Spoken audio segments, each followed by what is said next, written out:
Buhay po sa ating po mga subscriber, sa mga nanonood po, sa hilig po manonood ng mga anting-anting. Ito po, ipinapakita ko lang. Wala po itong nagmamayari ha. Ito po ay, ang harap po ay atardar. Yan. Tardar po ang harap.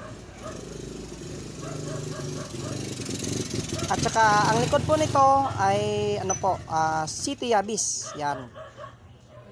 City Yabis po yan. Napakalakas po sa to ang City Yabis. Ito po mga talandro na ito ay white god. Ito po ay maganda. Napakaingay ng mga aso. Yan. City Yabis po yan. Sa interesado po nito, gawin ko po itong pinagsama, pinagkaisa. Kaya ipinapakita ko lang. Yan. Sa interesado pala, wala po itong nagmamayari. Pakaingay ng mga aso nito. Yan. Yan po, ang hawak niya po ay yan po ang tinatawag. Ito ay talim ng espada ng Diyos Ama. Yan. At saka sa loob, marami pong nilagay ko dito sa loob. Lagyan ko po ito ng Holy Trinity.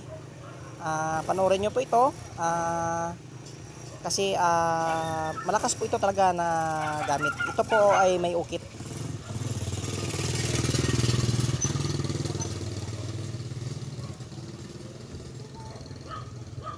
Ulit, respeto po sa kapwa natin mga antingero dyan.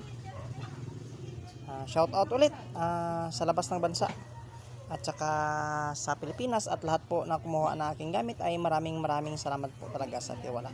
Sa ngayon lang po nanonood ng aking video, pwede nyo bang i-like, i-share and i-subscribe po para marami din po makikita na totoong pong gamit at subok po talaga.